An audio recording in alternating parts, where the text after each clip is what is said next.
आकाशवाणी मध्य प्रदेश से प्रस्तुत हैं प्रादेशिक समाचार।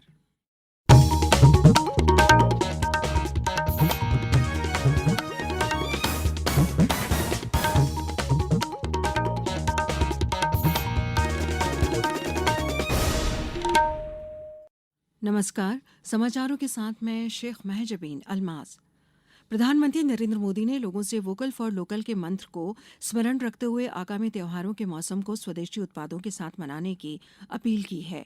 आज आकाशवाणी से मन की बात कार्यक्रम की 126वीं कड़ी में उन्होंने कहा कि आगामी दिनों में कई त्योहार हैं और जीएसटी बचत उत्सव भी चल रहा है। श्री मोदी ने कहा कि स्वदेशी उत्पादों को खरीदने से परिवार में तो खुशी आएगी ही, कारीगरों के परिश्रम का भी सम्मान होगा और युवा उद्यमियों के सपनों को भी पंख लगेंगे।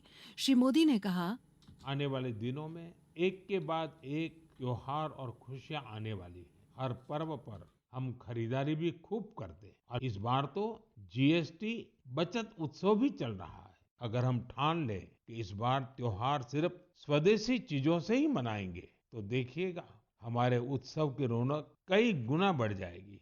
वोकल फॉर लोकल को खरीदारी का मंत्र बना दीजिए। प्रधानमंत्री ने कहा कि नवरात्र के दौरान शक्ति की उपासना की जाती है। कारोबार, खेल और शिक्षा से लेकर विज्ञान तक हर क्षेत्र में बेटियां अपनी पहचान बना रही हैं। श्री मोदी ने नौसेना की 2 बहादुर अधिकारियों की उपलब्धि की चर्चा की जो नाविका सागर परिक्रमा के दौरान 8 महीने तक समुद्र में रहीं।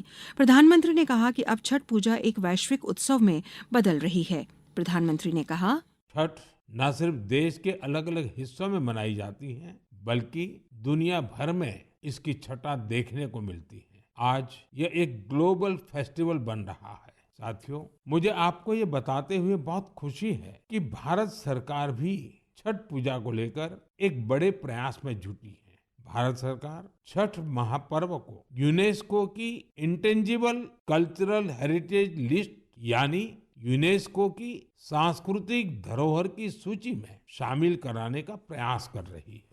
मुख्यमंत्री डॉक्टर मोहन यादव ने आज मन की बात कार्यक्रम को बैरसिया के जगदीशपुर में सुना। उनके साथ स्व सहायता समूह की बहनों ने भी प्रधानमंत्री की बात को सुना। कार्यक्रम के बाद मुख्यमंत्री ने लोगों को स्वदेशी वस्तुओं की खरीदी और स्वदेशीकरण अभियान को निरंतर बढ़ावा देने का संकल्प दिलाया। श्री यादव ने कहा कि भाई दूज से लाडली बहनों को 1500 रुपए महीने दिए जाएंगे। मुख्यमंत्री ने एक बगिया मां के नाम अभियान अंतर्गत 3 पौधे भी भेंट किए। नवरात्र पर्व में आज पंचमी के मौके पर विशेष अनुष्ठान, पूजन अर्चन किया जा रहा है। नर्मदापुरम में नवरात्र पर देवी मंदिरों और अनेक स्थानों पर विराजित दुर्गा काली पंडालों में विविध धार्मिक आयोजन किए जा रहे हैं। सिवनी मालवा के पीएमश्री शासकीय कन्या उच्चतर माध्यमिक स्कूल में शनिवार शाम को गरबा कार्यक्रम का आयोजन किया गया। इस आयोजन की सबसे खास बात ये रही कि सेवा पखवाड़ा के प्रमुख विषयों को 9 देवियों के प्रतीकात्मक स्वरूपों के माध्यम से समाज तक पहुंचाया गया।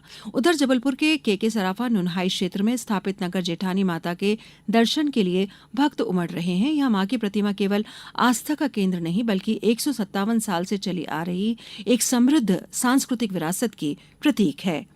अब कुछ समाचार संक्षेप में। नर्मदापुरम जिले में मूसलाधार बारिश के बाद इस साल का सामान्य बारिश का कोटा पूरा कर दिया है। आज तक जिले में औसतन 54.62 इंच बारिश दर्ज की जा चुकी है। साल 2022 के बाद लगातार कोटा पूरा नहीं हो पा रहा था। एम्स भोपाल की डॉक्टर पूजा सोनी को दुर्लभ अनुवांशिक विकार पर सर्वश्रेष्ठ शोध पत्र का पुरस्कार मिला है। कटनी में सार्वजनिक वितरण प्रणाली के तहत जिले में 5,532 नए परिवारों के कुल 16,552 सदस्यों की पात्रता पर्ची स्वीकृत कर प्रतीक्षा सूची में रखा गया है। बड़वानी में सेवा पखवाड़ा अभियान के अंतर्गत जिले में कल ग्रीन कमांडो अभियान का शुभारंभ राज्यसभा सांसद डॉक्टर सुमेर सिंह सोलंकी ने पीएम श्री कॉलेज शहीद भीमा नायक महाविद्यालय बड़वानी से किया। इस दौरान उन्होंने 136 टीमों के वाहनों को हरी झंडी दिखाकर रवाना किया। ग्वालियर जिले में 17 सितंबर को सेवा पखवाड़ा स्वस्थ नारी सशक्त परिवार एवं पोषण अभियान का भव्य शुभारंभ ग्वालियर बाल भवन में सांसद भारत सिंह कुशवाहा की मौजूदगी में किया गया। मध्यप्रदेश विधानसभा के प्रमुख सचिव डॉक्टर अवधेश प्रताप सिंह को उनकी 40 वर्षों की उत्कृष्ट शासकीय सेवा, विशेष रूप से प्रमुख सचिव के रूप में उनके सुदीर्घ, प्रभावी एवं अनुकरणीय कार्य संचालन के लिए सम्मानित किया गया। यह गरिमामय सम्मान इंदौर से आकर विभिन्न सामाजिक संगठनों के प्रतिनिधियों द्वारा किया गया। इस बुलेटिन में बस इतना ही। अगला बुलेटिन शाम 7:10 पर। नमस्कार।